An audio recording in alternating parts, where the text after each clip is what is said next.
안녕하십니까. 마이바시의 회계 이야기 마이바입니다. 오늘은 하이로코리아라는 회사의 사업보고서와 재무제표를 읽어보겠습니다.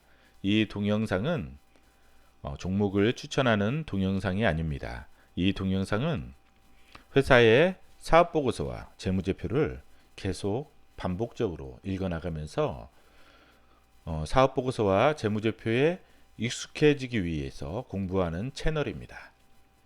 우리가 DK락을 저저번 날에 했고, 그 다음에 BMT를 어제 했고, 그 다음에 하이로코리아를 오늘 합니다. 동일한 업종의 회사들을 연속으로 세 개 회사를 읽어봤는데, 제가 느낀 점은 뭐냐면, 좀 엔지니어 출신들인지는 몰라서 그런지 몰라도 사업 보고서가 정보 이용자가 이용하기에는 좀 불편하다. 좀 많은 것들을 좀 생략을 하고 좀 정보 이용자가 이용하기에 좀 회사의 어떤 정보를 알기에는 좀 많은 것들이 생략이 되어 있는 그런 사업 보고서입니다. 좀 더 정보 이용자가 투자자들이 이용할 때 회사의 많은 정보들을 알 수 있도록 좀 많이 친절하게 세세하게 상세하게 써여 있다면 좀 더 좋을 텐데라는 그런 생각을 했고, 특히 하이로코리아는 너무나도 많은 정보들이 생략돼 있어요. 뭐 재고자산에 대한 정보도 생략돼 있고, 비용의 성격별 분류, 판매비와 관리비에 관한 그런 정보도 생략이 돼 있을 정도로 최고 난이도로 정보가 생략돼 있습니다. 그래서 좀 겉으로 많이 상상을 동원해서 판단할 수밖에 없는 그런 회사예요. 지금 그렇지 않으면 회사에 직접 찾아가서 어, 회사와 커뮤니케이션을 해야 되는데 부산에 있어가지고 가기도 그래요. 예. 그래서 뭐 전화상으로 뭐 만날 수도 전화상으로 통화를 할 수 있겠지만 전화상으로는 한계가 있잖아요. 자, 우리 한번 손익계산서를 한번 읽어보겠습니다. 참 읽기 전에 제가 한번 이 회사를 하이로코리아라는 회사를 읽어보고 느낀 점은 뭐냐면 이 회사의 회장님이 문영훈 회장님이더라고요. 보니까 지금 나이가 한 85세 정도예요. 그래서 느낀 점이 뭐냐면 이 회사는 주가가 오르는 거가 좋을까 떨어지는 게 좋을까라는 생각을 해봤어요. 이 회사 입장에서는 회장님 입장에서 만약 회장님이 나이가 85세인데 자녀들에게 지금 주식을 한 200만 주 가지고 있는데 이 자녀 주식을 정리를 해야 되잖아요. 2013년도에 한번 50만 주를 아들에게 팔았습니다. 장내에서 시장에서 매도를 했어요. 그런데 뭐 계속 200만 주를 가지고 있을 수도 있지만 주가가 떨어졌을 때 좀 증여를 일부는 하지 않을까 그런 생각을 해요. 그래서 증여가액을 판단할 때 보통 몇 개월치 평균액을 내잖아요. 그 몇 개월 동안은 좀 주가가 하향 안정화되지 않을까 그런 생각도 해봅니다. 그래서 좀 증여와 관련된 문제가 나중에 발생하지 않을까 이제 그런 생각을 해요. 그래서 이것은 제 생각입니다. 왜냐하면 아닐 수도 있어요. 그냥 상상을 해볼 뿐이에요. 왜냐하면 이 회사의 회장님 뭐 직원 임원 현황을 보면 85세이기 때문에 나이가 어느 정도 있는 분들은 주가가 좀 정체되기를 바랄 수도 있어요. 그렇기 때문에 또 그런 회사들도 많이 봤기 때문에 우리가 증여나 상속에 대한 문제도 생각을 해보셔야 돼요. 손익계산서를 먼저 읽어볼게요. 손익계산서는 일정 기간 회사의 경영 성과를 나타내는 그러한 보고서예요. 그래서 2017년도 9월과 2018년도 9월을 비교해서 한번 읽어보겠습니다. 자, 2017년도 누적은 1459억에서 2018년도 누적이 941억. 그래서 518억 정도 감소가 됐어요. 그렇죠? 매출이 많이 떨어졌죠. 그리고 3분기 2017년 3분기가 507억에서 2018년도 3분기 289억, 218억이 많이 감소했습니다. 너무나도 많이 감소했어요.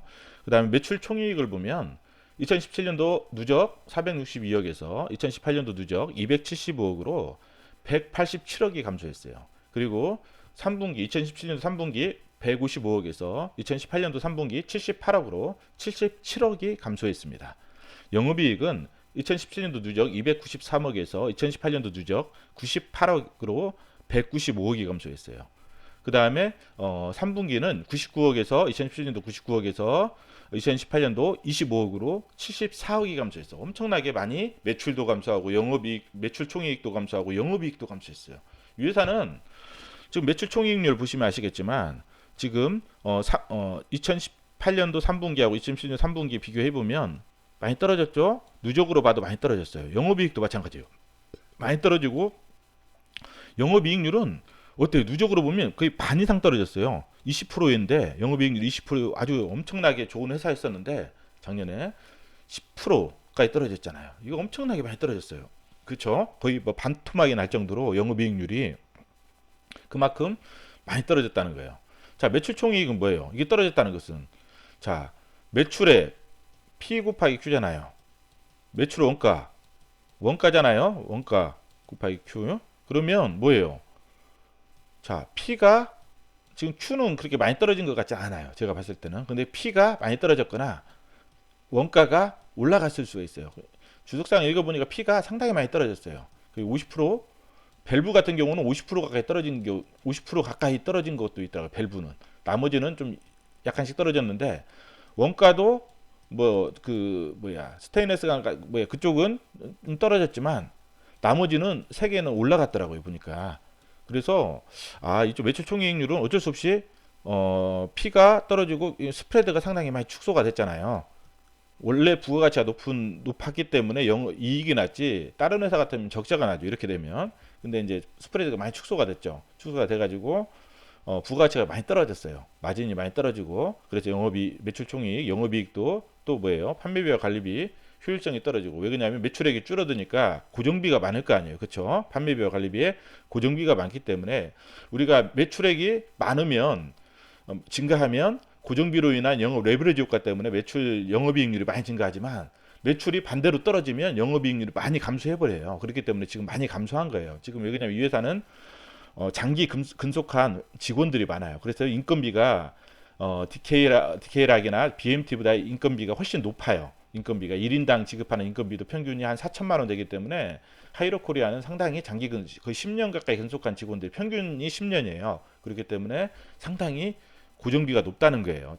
DK락이나 BMT보다. 그래서 매출이 증가되면 영업이익률도 DK락이나 BMT보다 훨씬 많이 증가되겠지만 떨어지면 역으로 많이 떨어진다는 거예요. 그렇기 때문에 이 부분은 그렇게 생각을 해보시면 될 것 같고 어때요? 지금 매출도 떨어지고 영업이익, 매출 총이익도 떨어지고 영업이익도 떨어지고 여기 보면 당기순이익도 많이 떨어졌어요. 232억에서 136억 3분기는 87억에서 22억으로 상당히 많이 떨어졌어요. 뭐 지배기업하고 비지배기업은 그렇게 큰 차이 없으니까 이걸로 처리할게요. 그러면 매출도 떨어지고 영업이익도 떨어지고 순이익도 떨어졌어요. 다 떨어졌죠? 주가는 어때요? 떨어질 수밖에 없어요. 이거는 떨어질 수밖에 없잖아요. 그쵸? 주가는 떨어질 수밖에 없다. 단지 우리가 봐야 될 것은 뭐냐면 회사의 펀더멘털보다 주가가 얼마나 더 많이 떨어졌냐. 그래서 안전마진이 어느 정도냐. 그걸 계산하는 게 이 회사를 보는 관점이죠. 그렇죠? 그리고 나중에 과연 이 P가 반전이 될 수 있느냐. 반전이 되려면 뭐 업황이 좋아진다든지 그러면 이건 P만 반전이 되면 매출액은 당연히 Q는 그렇게 크게 떨어지지는 않은 것 같아요. 매출액은 증가가 되겠죠. 매출액이 증가되면 어때요? 고정비로 인한 영업 레버리지 효과 때문에 영업이익률은 당연히 증가될 수밖에 없어요. 그렇기 때문에 이 부분은 이쪽 매출이 어떻게 보면 관건이잖아요. 관건이고 자 단기순이익은 뭐예요? 이익잉여금에 누적이 된다고 했잖아요. 손익계산서는 리셋 1년마다 한 번씩 리셋이 되고 다시 처음부터 시작하고 재무상태표는 뭐예요? 누적이 된다고 했어요. 누적 계속 이게 단기순이익이 누적이 돼요. 지금 이 회사의 자본총액이 어때요? 3,411억이고 전년도가 3,349억이었는데 이익잉여금이 뭐예요? 2,978억에서 지금 3,038억으로 많이 증가했죠. 이만큼 많이 쌓였다는 거예요.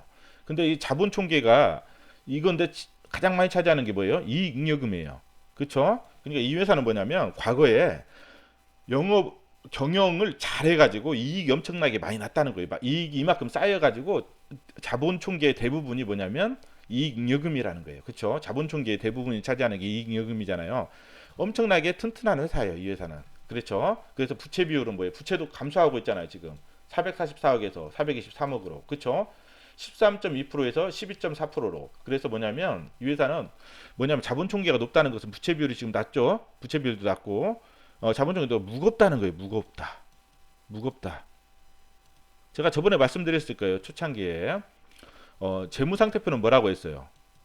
무게라고 했어요. 무게. 그 다음에 손익계산서는 뭐라고 했어요? 위치 에너지라고 있어요. 위치 에너지. 자, 동일한 땅에 동일한 무게의 돌멩이가 있어요. 하나는 땅바닥에 붙어 있어요. 하나는 떠 있어요. 자, 떨어뜨리면 어느 게 운동 에너지가 더 커요? 이게 당연히 이게 더 커요. 손익계산서는 위치 에너지라고 했어요. 자, 이 회사는 뭐냐면 원래 높은 데 있다가 계속 잘하다가 성과를 그래서 운동 에너지가 커다가 계속 위치 에너지가 줄어드는 거예요. 지금 이만큼 줄어들었어요.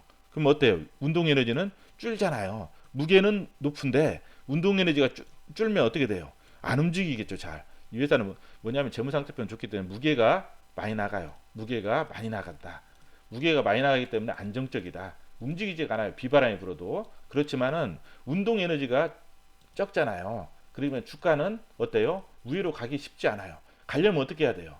당연히 지렛대가 있어야 돼요. 지렛대가 있어야 무거운 거 들 수 있잖아요. 이 지렛대는 뭐 어떻게 보면 뭐 부채 비율을 늘려가지고 어떻게 돼요? 뭐 공장을 지어가지고 매출을 증가시킨다든지 아니면 신사업을 해서 매출을 증가시킨다든지 그렇지 않으면 어떻게 해야 돼요? 막 업황이 안 좋다. 그러면 다른 업종의 신사업을 해서 매출을 증가시킨다든지 아니면 또 어, 업황이 좋아져서 현재 있는 자산으로 매출이 증가된다든지 그렇죠? 그 다음에 또 어떻게 해야 돼요? 이 매출의 어떤 수익성이 증가된다든지 이 셋 중에 하나가 좀 셋 중에서 좀 그 두 가지가 한 가지보다 훨씬 더 크게 증가돼야 돼요. 하여튼 어떤 식으로든 증가돼 세 개 다 합쳐가지고 증가돼야 그나마 이게 ROE가 증가될 수 있는데 현재는 어때요? ROE가 계속 떨어질 수밖에 없잖아요. 지금 무게는 증가되고 이익은 줄어들고 그렇죠? 무거워지니까 주가는 정체가 될 수밖에 없어요. 그래서 이 회사가 이제 이런 관점에서 제가 봤을 때는 아마 접근하셔야 될 거예요. 업황이 증가되느냐 아니면 축적된 자본으로 뭐예요? 새로운 신사업을 개척하느냐 그렇죠? 신사업을 개척하느냐 그 다음에 뭐 어떤 업황이 증가돼서 매출의 어떤 자산 현재 있는 그 자산을 가지고 매출을 얼마 증가시키느냐 이제 그런 거. 그래서 또 이제 뭐야 매출이 증가되면 영업 레버리지 때문에 이익이 그 매출에 대한 어떤 수익성이 증가되느냐 이 세 가지 관점에서 여러분들이 보셔야 돼요. 그리고 지금 이 회사 보면 그 뭐야 유동부채가 313억밖에 안 돼요. 이 회사의 현금 및 현금성 자산이 1,532억이에요. 1,532억. 그러면 유동부채를 갖고도 남아요. 그쵸? 이 부채 총 부채가 뭐냐면 423억이에요. 423억. 1,532억에 423억이면 부채를 싹 갖고도 1,100억이 남아요. 1,100억. 그쵸? 그러면 이 회사를 접근할 때 어떤 식으로 하시냐면 이런 식으로 가셔도 되잖아요. 이게 시가총액 2,200억이에요. 그쵸? 2,200억인데 여러분들이 2,200억이 시가총액이 여러분들이 이 2,200억짜리 100% 산다고 쳐봐요. 100%. 100%를 사요. 회사를 100%를 사는데 2,200억 주고 100% 샀어요. 그러면 이 회사가 이제 뭐예요? 샀더니만 부채를 싹 갖고도 1,100억이 남네. 현금만 매출채권이나 뭐 재고자산 이런 건 둘째 치고요. 1,100억이 남아요 지금. 1,100억이. 그럼 뭐예요? 여러분들은 2,200억에 산 게 아니라 1,100억에 산 거잖아요. 1,100억에 샀고 1,100억에 샀는데 지금 매출채권 돈 받으면 400억 정도 들어와요. 나중에 다 받을 수 있다면 물론 이제 반절을 못 받는다고 하더라도 반절 이상 안 봐요. 한 10% 20%못 받는다고 하더라도 한 400억 정도 받는다고 쳐봐요. 그리고 재고자산도 이거 뭐 한 50%만 파진다고 생각해봐요. 250억. 그쵸? 거기다가 이제 뭐 유형자산 이것도 그냥 뭐 땅이 있으면 땅은 어느 정도 팔리잖아요. 팔리고 이거 부동산도 그렇고 임대 들어오는 거 아니에요. 이거 투자 부동산은 이거 한다고 하면 어때요? 뭐 투자할 만한 가치가 있는 건지 안 한 건지 이런 것도 여러분들이 판단하시라는 거예요. 판단하시고 이런 식으로 접근하셔도 큰 무리가 시가총액에서 이런 식으로 통째로 산다 생각으로 여러분들이 기업 가치를 평가할 때는 그렇게도 평가를 한번 해보시라는 거예요. 여러 가지 뭐 미래 현금 예측해서 평가하는 방법도 있지만 그건 예측하기 쉽지 않잖아요. 그래서 이제 이런 부분 매출 채권도 감소를 했어요. 48억 정도 감소했다는 것은 현금이 들어왔다는 거잖아요. 매출이 줄어서 매출 대비 매출 채권 비율은 높아졌지만 이건 매출이 판매 단가가 줄은 거잖아요. 판매 단가가 줄어가지고 매출이 줄어가지고 이 비율이 높아졌지만 전체적인 매출 횟수는 됐다. 그리고 재고자산 같은 경우는 지금 좀 많이 증가했어요. 지금 85억 정도 증가했거든요. 배후자산이. 근데 재고자산에 대한 주석 사항이 없어요. 그래서 이게 뭐 제품이 증가한 건지 원재료가 증가한 건지 모르겠어요, 지금. 그래서 이 부분은 항상 제가 초창기에 제가 사업보고서 읽어드릴 때는 구독자분께서 요청하신 사업보고서이기 때문에 제가 좀 부정적인 뉘앙스로 말씀드리기가 좀 애매하더라고요. 근데 재고자산은 그렇잖아요. 우리가 공장에서 생산하는 뭐 인건비라든지 어떤 경비들이 비용이 자산화된 거 아니에요. 팔린 것은 매출원가, 팔린 것은 그대로 뭐 비용화되지만 안 팔린 것은 비용이 자산화된 거 아니에요. 리스크가 있다고요. 재고자산은. 특히 제품 같은 것들은 리스크가 크다고요. 뭐 원재료는 좀 덜 하지만 왜 그러냐면 비용이 자산화된 게 아니기 때문에. 그렇지만 이제 제품이나 이런 부분들은 리스크가 크다고요. 그렇기 때문에 이것은 항상 보수적으로 접근하시라. 보수적으로. 이건 보수적으로 접근하시고 한번 커뮤니케이션을 하셔야 될 거예요. 그리고 왜냐하면 지금 피가 많이 떨어졌잖아요. 피가. 그러면 이 재고자산에 나중에 4분기에는 뭐예요? 사업 보고서는 감사를 하잖아요. 1년치 감사를 하잖아요. 그렇죠? 감사를 하다 보면 피가 떨어졌으니까 재고자산 평가 손실이 발생할 수도 있단 말이에요. 이거 확실하지 않지만 이건 확실하지 않은 거잖아요. 근데 이 부분은 한번 커뮤니케이션을 해보셔야 돼요. 재고자산 평가 손실이 나중에 발생하면 또 커질 수도 있잖아요. 그렇죠? 근데 이게 재고자산이 뭐 원재료인지 뭐 제공품인지 제품인지 모르니까 지금 내용이 없어요. 지금 뭐 분석할 수가 없어요. 지금. 그리고 이것은 비유동 매도 가능 금융자산은 개정이 돼서 이걸로 바뀐 거죠. 이렇게 개정 과목이. 그리고 이제 유형자산도 뭐 이렇게 증가는 했지만 큰 유의미한 그 증가는 아니에요. 대체 취득, 뭐 기계가 낡아서 대체 취득한 정도, 이제 그 정도죠. 그리고 이 회사는 유형자산이 가장 크죠. 그래서 뭐냐면 회사의 성격이 뭐냐면 유형자산, 공장, 기계를 이용해서 제품을 생산해서 판매하는 회사구나. 그래요. 투자부동산, 이 회사는 돈이 많기 때문에 투자를 많이 해서 뭐예요? 임대 수익도 있다는 거예요. 그리고 임대 수익, 그렇죠. 그리고 무형자산은 뭐 그렇게 크지 않죠. 부채는 큰 의미 없어요. 부채도 돈이 많으니까 갖고 있잖아요. 부채 갖고 있고 큰 의미 없어요. 왜냐하면 부채가 워낙 적어요. 현금으로 다 하고도 남기 때문에 부채는 큰 의미 없어요. 뭐 전환사채니 그런 거 하나도 없어요. 깨끗해요. 회사가.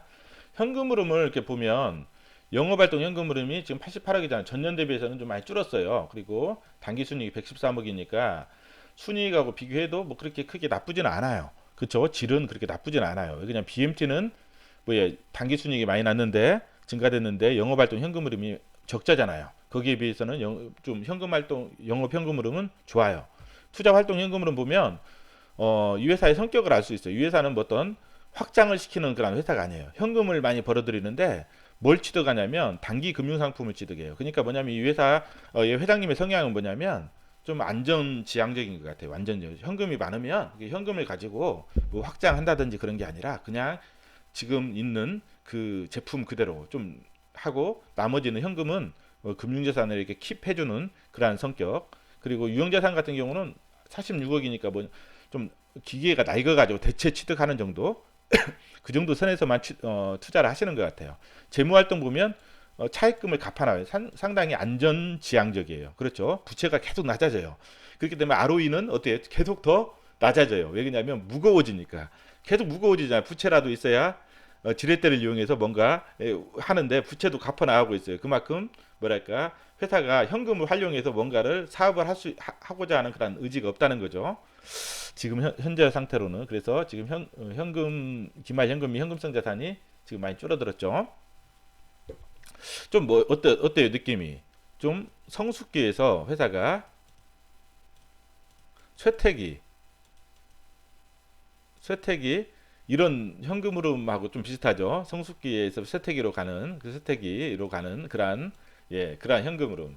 여기서 뭐 업황이 좀 호전되면 다시 또 뭐 투자를 한다든지, 왜 그냥 업황이 호전되면 뭐 공장 가동률이 높아지니까 또 모자랄 거 아니에요. 그러면 이제 뭐 더 확장을 한다든지 공장을 투자하고 그러면 투자 활동 현금 흐름에서 이쪽이 좀 커지겠죠. 커지고 이제 그러면 영업 활동에서 벌어들인 현금으로 못 하니까 재무 활동도 차입도 더 차입을 하고 이제 그러면 선순환이 될 수 있죠. 왜냐하면 지렛대 형식으로 ROE도 높아지고 이제 그런 형식이 되는데 아직은 좀 이런 부분인 것 같아요. 이게 딱 보면 지금 계속 줄어들죠. 영업이익이 2015년부터 계속 줄어들고 매출도 어때요?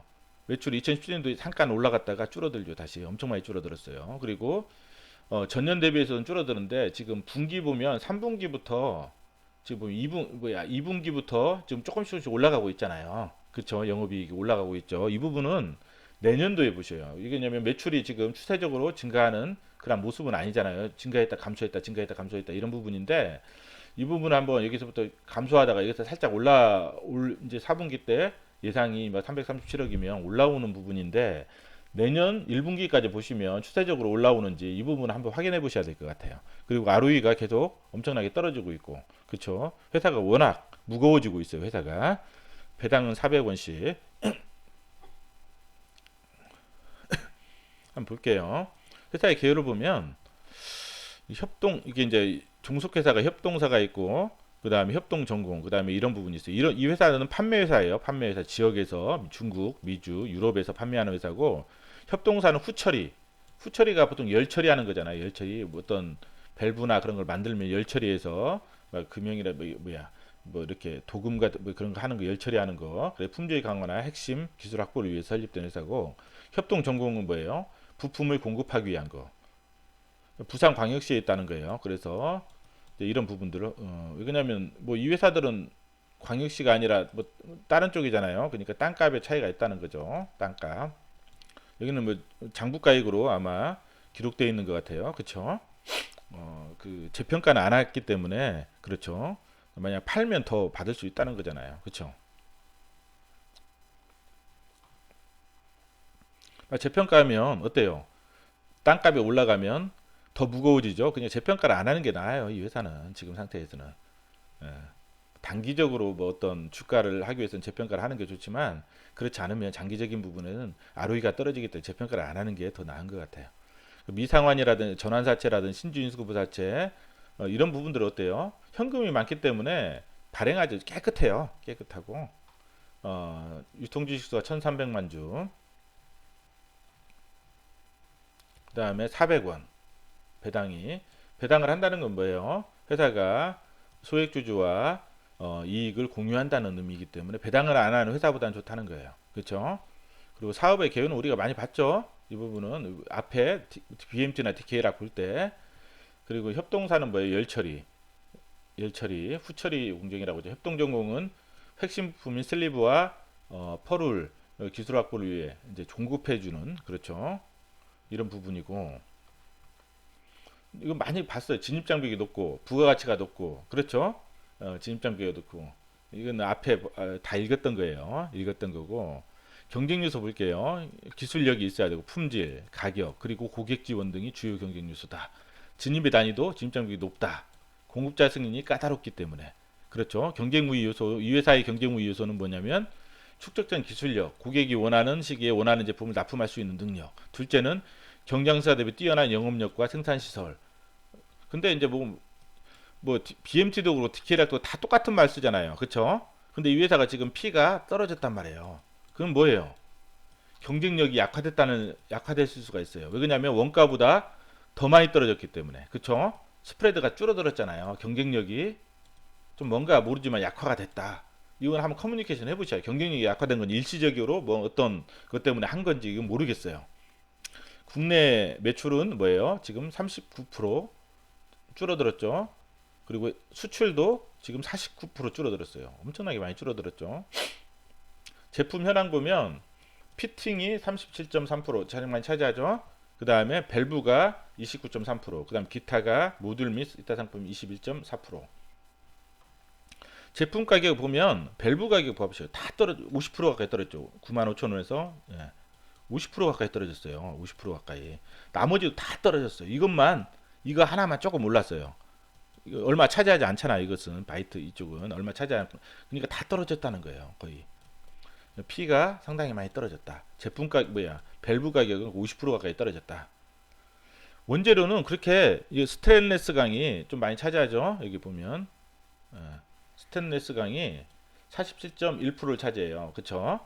스테인레스 강이 47.1%를 차지하는 스테인레스 강은 줄어들었어요. 그쵸? 나머지는 올랐어요. 원가는 올랐지만 스테인리스 강이 줄어들었기 때문에 줄어들었다고 보시면 되는데, 이거 줄어든 것보다 이게 줄어든 게 더 크다는 거예요. 지금 스프레드가 상당히 축소가 됐다. 예, 좀 경쟁력이 약화되지 않았나, 이 부분 한번 확인해 보셔야 돼요. 그쵸? 그리고 뭐 이렇게 보면 생산 가동률 보면 뭐 비슷해요. 가동률 보면 Q는 그대로라는 거예요. Q는 비슷하다는 거예요. 그쵸? 왜냐하면 이게 뭐 생산 능력 보면 686억이잖아요. 910억. 이거는 3분기고 이건 4분기죠. 나누면 뭐 한 200, 1분기당 240억 정도 되니까 4분기 하면 한 960억 되잖아요. 비슷하잖아요. 이게 90%. 그러면 뭐냐면 생산 실적도 비슷하다는 거죠. Q는 비슷하고 P가 많이 줄어들었다. 그리고 취득 보면 다 거의 뭐 노후화돼서 대체 취득한 정도 투자를 한다는 거죠. 상당히 보수적인 투자를 하고 계셔요. 이 회사는 수주 상황 이렇게 보시면 되고,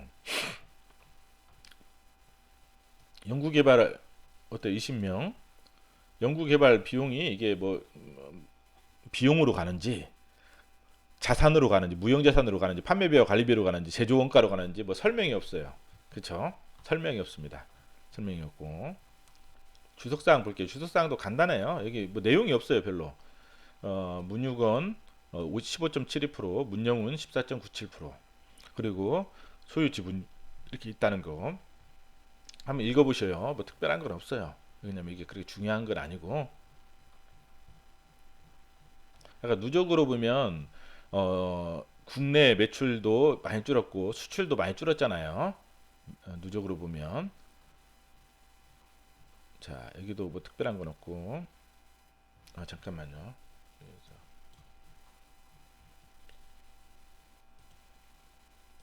예,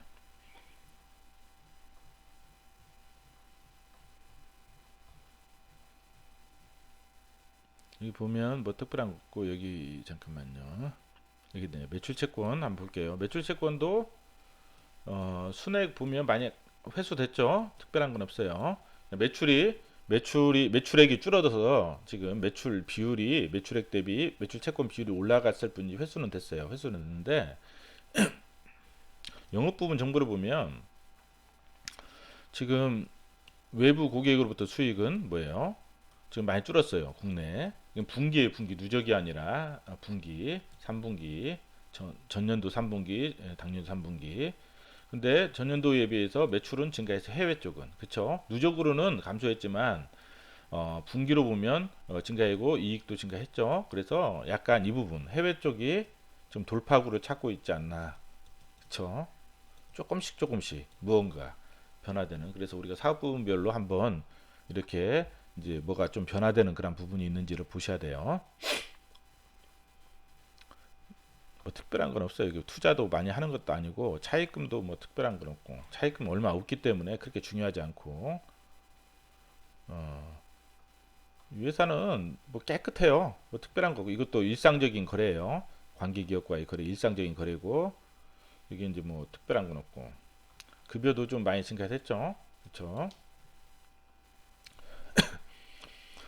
90일 이내 정상 채권 보면 지금 1.7% 정도 대손 충당금 설정하는 것 같아요. 그렇죠? 근데 90일이라고 이쪽으로 보니까 더 오래 걸리는데 더 적게 설정하죠. 이거는 저도 확실한 건 모르겠지만 뭐 관계회사나 종속회사한테 매출을 하고, 이건 받을 뭐 대손이 발생하지 않는다고 생각하고 아마 적게 설정하는 것 같아요. 아니면 아주 어떤 큰 대기업에 거의 대손이 한 번도 발생하지 않은 그러한 회사들에 대한 매출 채권인 것 같아요. 그렇죠? 그리고 이런 부분 2년 초과된 것은 뭐 거의 못 받는다고 봐야 되지 않나요? 이건 100% 설정해도 될 것 같아요. 예. 그리고 이제 여기 임원 및 한번 현황을 보면, 이 문영훈 이분이 1933년생에 85세죠. 85세. 지금 200만 유를 가지고 있단 말이에요. 이것도 정리를 해야 될 거예요. 언젠가는. 그러면 지금 만약 증여 문제, 증여로 정리를 한다. 증여를 한다. 자녀들에게. 그러면 어때요? 자녀당 어때요? 이렇게 되니까 어느 정도 금액, 절세가 되는 금액만큼만 증여하겠죠. 그리고 최대한 주가가 떨어져야 증여금액이 줄어들겠죠. 그쵸? 증여금액이 줄어들고, 그리고 주가가 떨어지는 기간이 어느 정도 돼야 돼요. 왜냐면 증여금액 구할 때는 몇 개월 평균을 하기 때문에, 예, 이 부분 한번 고민해 보시고, 직원들 보면 이게 542명이에요. 직원이. 이게 BMT 같은 경우가 275명, DK락이 273명, 두 배죠. 두 배요, 두 배. 경쟁 회사보다 두 배고, 근속 연수가 5년, DK락이 4년, 하이로코리아가 10년이에요. 10년, 거의 10년. 그쵸? 9.88년이니까 거의 10년이라고 보시면 되고, 그 BMT가 3,200만 원 평균, DK락이 2,700만 원, 제일 적도 DK락이 BMT가 그다음 많고, 하이로코리아가 4천만 원이에요. 4천. 엄청, 그러니까 뭐냐면 이게 제일 인건비가 많이 나간다는 거예요. 이 회사가 근속 연수도 오래됐고, 그렇기 때문에 뭐냐면 고정비가 뭐예요? 다른 회사보다 많다는 거예요. 훨씬. 그 말은 뭐냐면 매출이 증가할 때 영업 고정비로 인한 영업 레버리지 효과 때문에 영업 이익률이 훨씬 많이 증가한다는 거예요. 그렇죠? 역으로 매출이 떨어지면 영업 이익이 훨씬 더 많은 비율로 떨어진다는 거예요. 영업이 매출액이 떨어지는 비율보다. 그런 관점에서 이 회사는 보셔야 돼요. 이 회사는 그래서 그런 관점에서 보셔야 되고, 나머지는 깨끗해요. 여기 보면 뭐 깨끗해요. 뭐 다른 거 없어요. 그렇죠? 깨끗하다는 거. 자, 이 회사는 어때요? 지금 문영훈 그 회장님이 85세예요. 지금 85세. 그래서 증여 문제. 그래서 주가가 정체되는 게 훨씬 유리할 수도 있다. 이건 개인적인 생각이에요. 팩트가 아니라는 거. 이건 제 개인적인 뇌피셜이에요. 뇌피셜. 예. 여러분들이 이것은 그냥 걸러 들으셔요. 그냥 뭐 보면서 좀 상상을 해야 되니까 상상할 수밖에 없는 거죠. 두 번째는 뭐예요? 지금 부채 비율이 어때요?